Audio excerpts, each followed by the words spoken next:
Hello everyone, देखिए human heart हमारे body का एक बहुत ही इंपॉर्टेंट ऑर्गन है। ये एक देखने में तो कप का आकार का लगता है, लेकिन ये जो हमारे पूरा बॉडी है इसको बहुत ही ज़्यादा इफेक्ट करता है। ये मात्र 250 से 300 ग्राम का है, लेकिन ये जो पूरा पहाड़ जैसा जो हमारे बॉडी है उसको कंट्रोल करता है। और देखिए ये कंट्रोल क्या करता है, इसमें सबसे इसका मेन फंक्शन क्या है वो समझेंगे, और आखिर कैसा बनावट रहता है और हम इसको कितना आसानी से समझ जाएंगे आज के इस वीडियो से। तो देखिए, आप किसी भी कंपटीशन का तैयारी कर रहे हैं, आप चाहे एसएससी हो, रेलवे हो, या फिर और भी स्टेट कंपटीशन का जो एग्जामिनेशन है उसका तैयारी कर रहे हैं, या फिर आप 9th 10th या फिर कोई भी बोर्ड का जो एग्जामिनेशन होते हैं उसमें आपको बायोलॉजी से रिलेटेड जो भी क्वेश्चन रहते हैं, खास करके ह्यूमन हार्ट से आज के वीडियो से सॉल्व हो जाएंगे। देखिए, सबसे पहले ह्यूमन हार्ट होता क्या है। ह्यूमन हार्ट एक ऐसा ऑर्गन है जो कि हमारे ब्लड को पंपिंग का काम करता है। क्योंकि पंपिंग का काम करने से तात्पर्य यह है कि हमारे जो हार्ट में जो भी ब्लड आता है वो पूरे ऑक्सीजनेशन होकर हमारे पूरे बॉडी में पूरी तरीके से वो विस्तृत होता है। तो आज की इसी वीडियो में हम लोग जानेंगे कि कैसे, और देखेंगे कि किस तरीके से ब्लड कहाँ से आता है और कहाँ जाता है।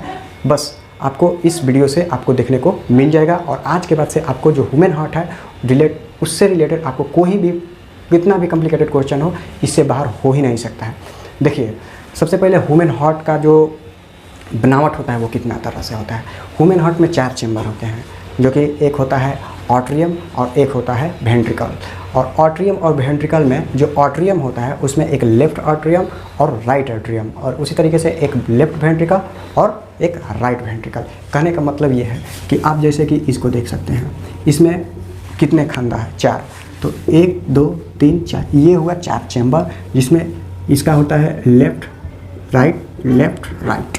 और अगर आप फिश में जाएंगे तो आपको सिर्फ 2 ही चेंबर देखने को मिलेगा। हम जो स्तनधारी जीव जंतु होते हैं उसमें 4 चेंबर होते हैं, और जो हम लोग फिश होते हैं उसमें 2 चेंबर, और जो रेंगने वाले जीव होते हैं उसमें 3 चेंबर होते हैं। 1 2 3 चेंबर। ये दोस्तों हम लोग को इससे मतलब नहीं है, हमको सिर्फ ये इससे मतलब है, ह्यूमन हार्ट से मतलब है।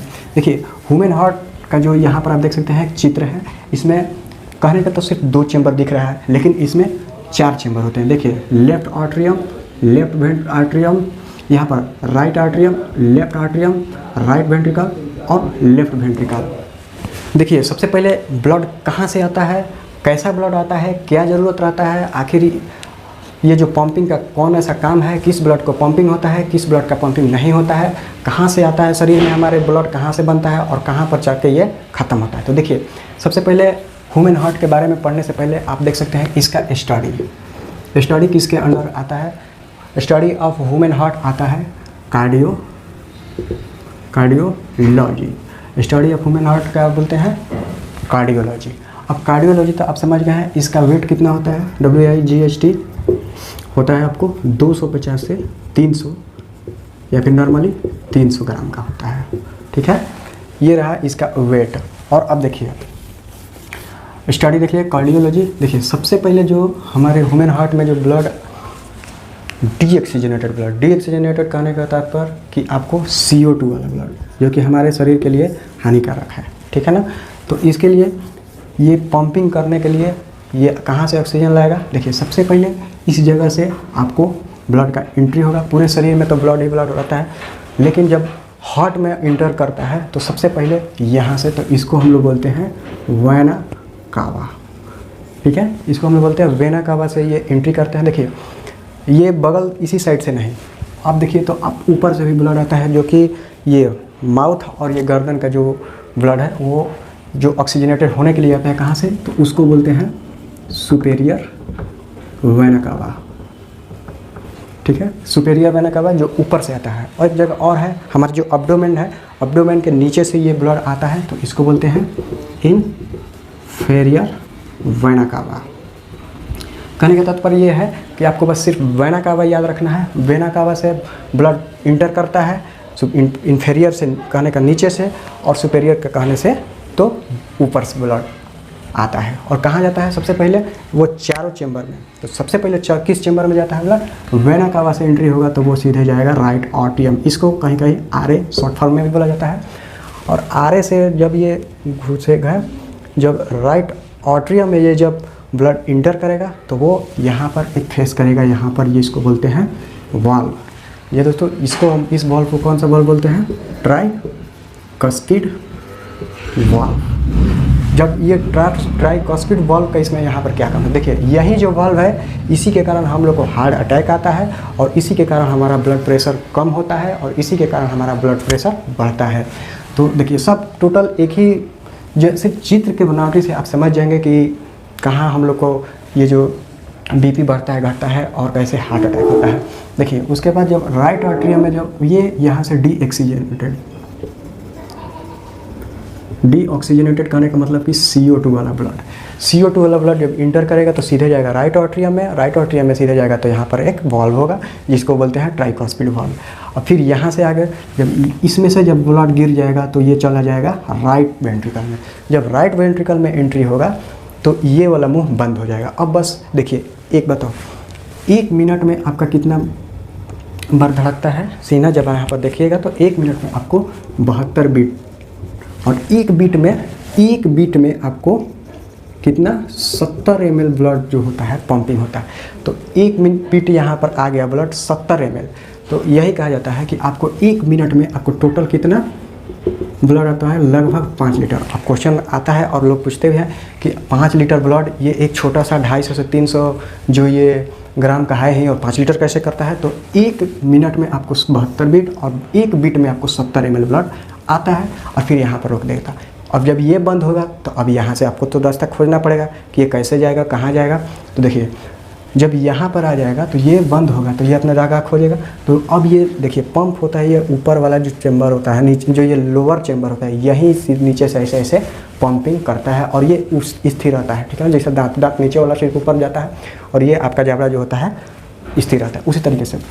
अब यहाँ से जब ये ब्लड आएगा तो अब अभी भी ये ब्लड कौन सा ब्लड है? डीऑक्सीजनेटेड ब्लड है। राइट आर्टरियम में आया, फिर राइट वेंट्रिकल, और फिर राइट का काम खत्म, राइट एक आर्टरियम और एक वेंट्रिकल में। अब ये सीधे यहाँ पर चला जाएगा पल्मोनरी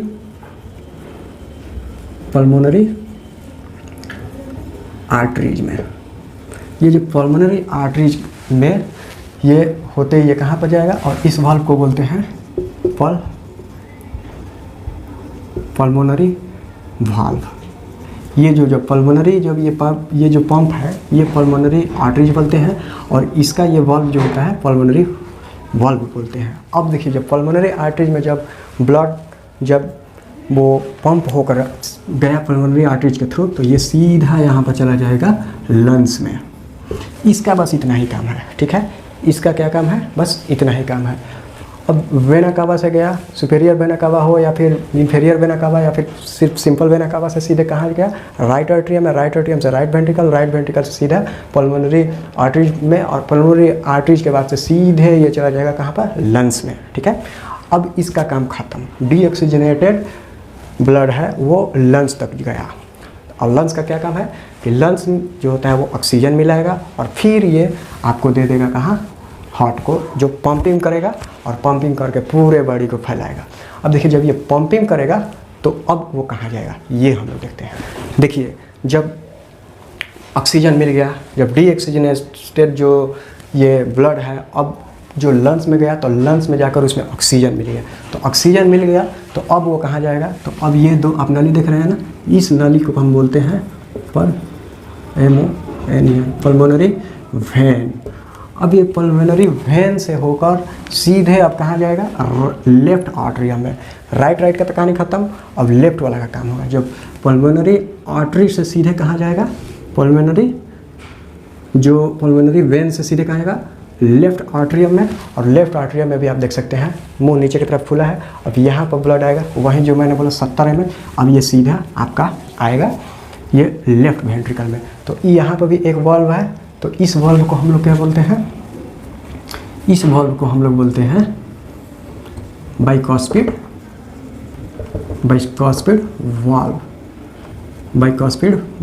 वाल्व, ठीक है। तो आप देख सकते हैं कि ये वाला जो वाल्व है बाइकॉस्पिड वाल्व। अब फिर लेफ्ट आर्टरियम से जो इंटर करेगा ब्लड लेफ्ट वेंट्रिकल में जाएगा। जब लेफ्ट वेंट्रिकल में जाएगा तो फिर ये दरवाजा बंद, तो फिर यहाँ पर ब्लड खतरे में लग गया, तो अब वो क्या होगा, अब तो ये पंपिंग का काम चल रहा है, उसको तो कहीं ना कहीं जाना है। यही कारण है कि ये जब बंद हो जाएगा ना और किसी का ये डैमेज हो जाएगा तो जो पंपिंग कर रहा है तो उसी पंपिंग के कारण आपका यहाँ पर बीपी बढ़ जाता है और हार्ट अटैक आ जाता है। यही जो वॉल्व है, तो सबसे ज़्यादा रोल किसका है, हम लोग का जो ब्लड है वो यहाँ से अब आगे बढ़ेगा ही नहीं। जब ये सब वॉल्व जाम हो जाएगा तो यही जब जाम हो जाता है तो इसको बाईपास सर्जरी कराकर हम लोग इसको ठीक कर सकते हैं। तो देखिए अब यहाँ से लेफ्ट वेंट्रिकल से ये सीधे यहाँ पर कहाँ चला जाएगा, ऑर्टा में। और जब ऑर्टा में जाएगा वहाँ पर क्या होते हैं, यहाँ पर भी एक वॉल्व है, आप देख सकते हैं, इस बोलते हैं एरोटिक वाल्व। ये वाला वाल्व फिर ये ओपन हो, जब ये बंद हो जाएगा तो अब इधर से ये खुल जाएगा। तो जब इधर से खुलेगा, जब पंपिंग करेगा तो ब्लड सीधे ऑर्टा में होगा, और जब ऑर्टा में जाकर स्टोर होगा और वहीं से वो क्या करेगा कि सीधा आपको पूरे बॉडी में, यहाँ के बाद से ऑल पार्ट ऑफ बॉडी में आपको ऑक्सीजनेटेड, यहाँ से अब जो लंग्स से सीधे जो यहाँ पर घुसेगा ये वाला जो ब्लड, तो O2 कहलाएगा। वो ऑक्सीजनेटेड हो गया, उसमें एनर्जी हो गया, प्रोटीन हो गया, बहुत सारे उसमें एलिमेंट्स मिल गए। अब वो ऑक्सीजनेटेड होकर आपका पूरे शरीर को आपको फैल जाएगा। तो देखिए जाहिर सी बात, आप अंदाजा लगा सकते हैं कि जो राइट आर्टरियम और राइट वेंट्रिकल है उससे ज़्यादा पावरफुल लेफ्ट आर्टरियम और लेफ्ट वेंट्रिकल होता है। क्योंकि देखिए इसका काम क्या है, राइट आर्टरियम और राइट वेंट्रिकल का काम है बस सिर्फ लंग्स तक पहुंचाना, और इसका क्या काम है, लेफ्ट वेंट्रिकल और लेफ्ट आर्टरियम का पूरे बॉडी को, इसी कारण इसका थोड़ा सा साइज बड़ा होता है और यही थोड़ा सा झुका रहता है, ठीक है ना। ये देखिए आप ट्राइसेप की तरफ ही होगा, और ये ऊपर वाला बेस वाला बोलते हैं, और इसमें हम लोग बोलते हैं हाइट वाला, इसको हाइट। जैसे कि आमतौर पर हम लोग देखते हैं कि मैथमेटिक्स में पढ़ते हैं तो नीचे वाला बेस कहलाता है, ऊपर वाला जो वर्टेक्स कहलाता है, लेकिन इसमें जो सबसे सिर कौन कहेगा, ये नीचे वाला, ये वाला। अब देखिए यह एक मस्कुलर चीज़ है, इसमें केवल मस्कुलर होते हैं। तो देखिए हमारा जो हार्ट होता है 3 लेयर से वो बना रहता है, और उसी को हम लोग यहाँ पर क्या बोलते हैं, इसको कार्डियम मस्कुलर या फिर कार्डियम बोल दो, कार्डियम मस्कुलर इसको हम लोग बोलते हैं। अब देखिए ये वाला, ये जो आप चित्र में देख सकते हैं, इधर आपको थोड़ा सा मोटा दिखाई देगा, क्योंकि जाहिर सी बात है ये मोटा रहेगा, ये स्ट्रॉन्ग रहेगा, तभी ये पूरे बॉडी में जाएगा।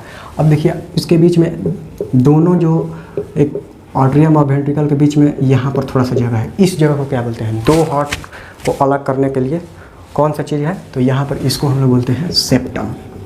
क्या बोलते हैं इसको, सेप्टम। देखिए इसको बोलते हैं कार्डियम मस्कुलर और उसको बोलते हैं सेप्टम। देखिए कितना आसान तरीके से कहाँ से ब्लड आया, डीऑक्सीजनेटेड ब्लड गया लंग्स में, कैसा कैसा जगह से गया और कहाँ कहाँ से वो आया, ठीक है ना। और देखिए जब ऑक्सीजनेटेड हुआ तो वो सीधा पल्मोनरी वेन से होते सीधे लेफ्ट आर्टरियम में जाएगा, लेफ्ट वेंट्रिकल में जाएगा, फिर ऑर्टा में जाएगा, और ऑर्टा से हमारे पूरे बॉडी में फैल जाएगा, जो कि एक बहुत ही ये सिमिलर प्रोसेस है। और इसी प्रोसेस को हम लोग कहते हैं, याद करते हैं किस वेन से किस में गया, कौन सा जो वॉल्व होता है कहाँ गया। लेकिन हम लोग को अब उस रटने की ज़रूरत नहीं है, हम लोग देख लिए कि कहाँ से ब्लड डीऑक्सीजनेटेड ब्लड गया और कहाँ से ऑक्सीजनेटेड ब्लड आया। देखिए इसी वॉल्व के कारण जो हमारा ये ब्लड प्रेशर है या फिर हार्ट बीट तेज़ हो जाता है, ज़्यादा हम लोग वर्क करेंगे तो ये जो वॉल्व है बहुत ज़्यादा स्वस्थ रहेगा, ज़्यादा मतलब कि उसको भोजन की ज़रूरत पड़ेगी, प्रोटीन की ज़रूरत पड़ेगी, ऑक्सीजन की ज़रूरत पड़ेगी। और यही कारण है कि हम लोग जितना मेहनत करते हैं हम लोग को एनर्जी उतना ही ज़्यादा ज़रूरत होता है, और हम लोग ज़्यादा खाते पीते हैं, तो इसीलिए हम लोग को ज़्यादा इसका एक्सरसाइज करना ज़रूरी है। क्योंकि जब एक्सरसाइज ज़्यादा करेंगे तो ज़्यादा हमारा यहाँ पर ये वॉल्व जो है आपको जो एनर्जी है वो खोजेगा, और एनर्जी के लिए हमको ज़्यादा मेहनत करना पड़ेगा। इसलिए देखिए तो ये था फंक्शन। अब देखिए जो हमने बोला था कि ब्लड प्रेशर बढ़ जाता है घट जाता है, तो ब्लड प्रेशर का जो यूनिट होता है, जो सबसे ज़्यादा हाई ब्लड प्रेशर, जिसको हम लोग बोलते हैं हाइपरटेंशन जिसको बोलते हैं, उसको बोलते हैं सिस्टोलिक प्रेशर। इसका रेंज कितना होना चाहिए, 120 से ज़्यादा नहीं, 120 mmHg। और जो उसके बाद